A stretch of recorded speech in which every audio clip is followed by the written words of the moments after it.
So we've been playing a lot of Where the Winds Meet. I think I'm on like day 5 or 6. I have probably logged about 10 to 12 hours a day playing Where Winds Meet. Now, I'm not going to say this is the best game that's ever been made, but it's delivering an experience that a lot of people actually want. And I think it's surprised most gamers once you get past the menu overload. The menu overload on this game is terrible, right? But if you look at Games Journos, they're saying that the game is only a 6. Now, I'm not going to disagree that the game is not a 9 or a 10. I would say, it's a 7 or an 8. I do think that it is a very good free-to-play game, and it might be one of the best free-to-play games that has come out here recently.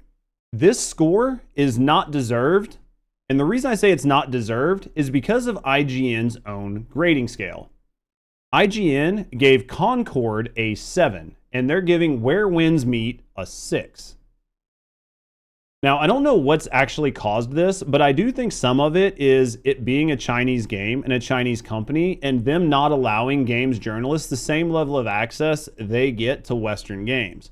So I do think that the IGN score is actually somewhat biased here. Dude, the menu overload system, some weird online systems, pausing in solo, progression locks are my own complaints. Yeah, I think that the game is good, right? Like, I think the game is good, American, but I don't think it's great. I think it could be very good, and I think if they continue to push it, it could be like a solid 9, a game that everybody's playing as their live service game when they have downtime. So there's a little blurb here, and it says, Where Winds Meet has a great understanding of what makes, yeah, that's wuxia, sorry. My brain, dude, I don't speak Chinese very well, so wuxia.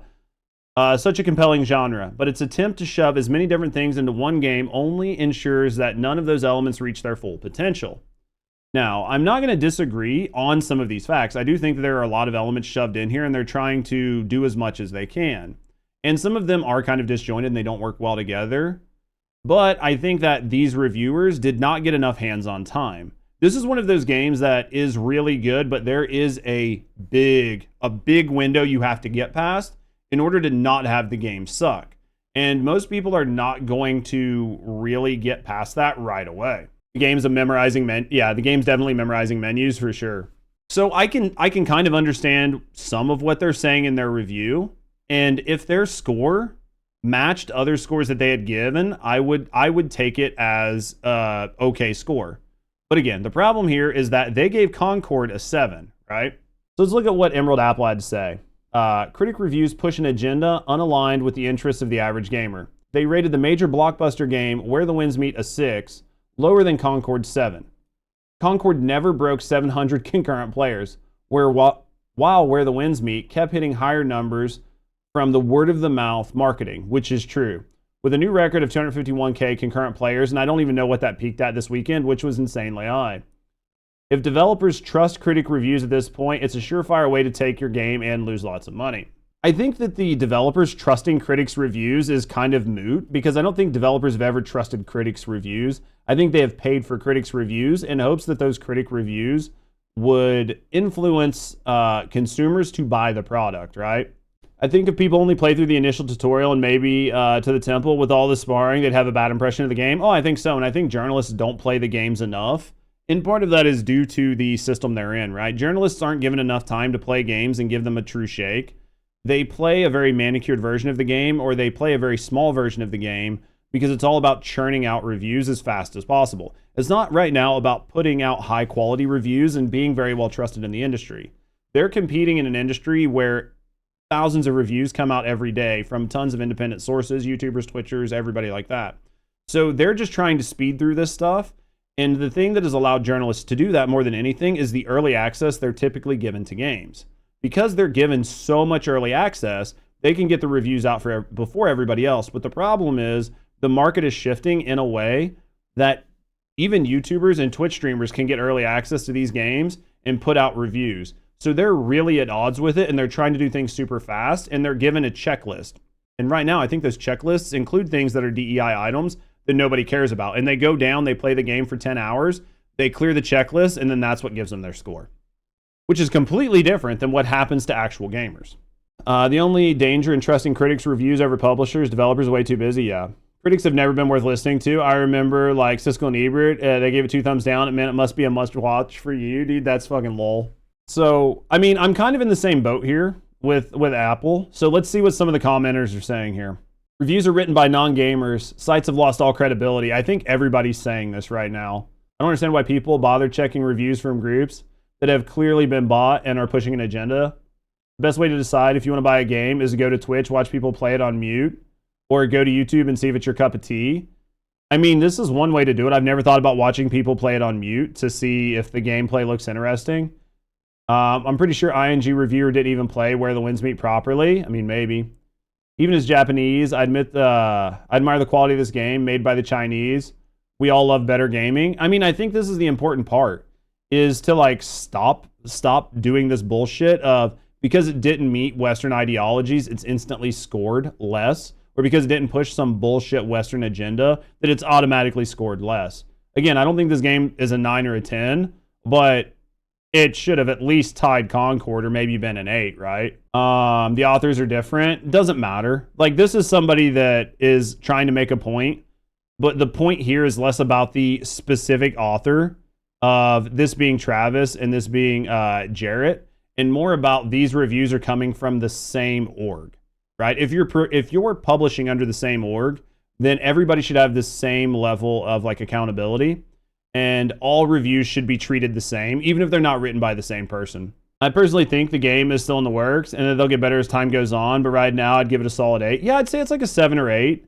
I think that the counterpoint to that, Kura, is that the game has been out in China for over a year, so they have over a year's worth of time working on it, and they're just trying to port it to the US, but I see what you're saying.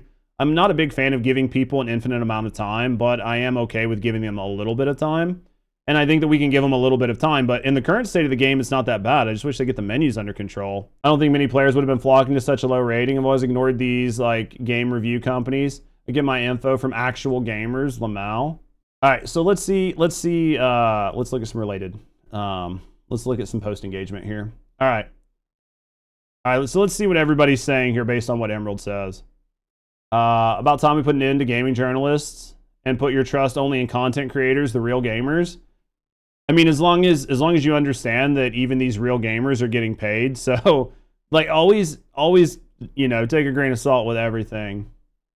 Being a game critic isn't a skill. These people are occupying those seats purely through networking and nepotism based. Their priority is clicks and manipulations of themes in gaming and keeping the giants happy enough for review keys. Absolutely. Reviews on Steam are infinitely more valuable. I mean, they're more valuable. I don't know if they're infinitely more. Let's see. What do we got here?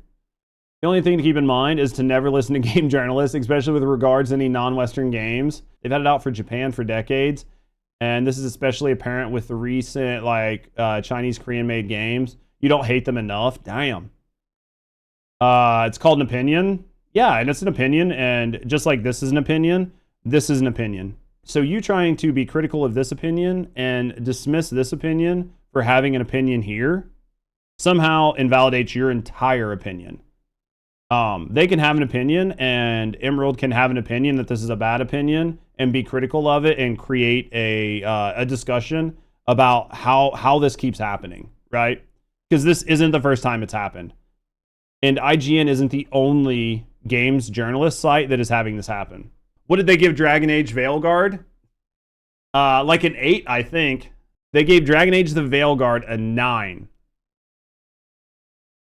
I mean, doesn't this explain everything? Dragon Age the Veilguard is a 30% better than Where Winds Meet. Dude, crazy. Dude, it's insane that they pulled that shit off, right?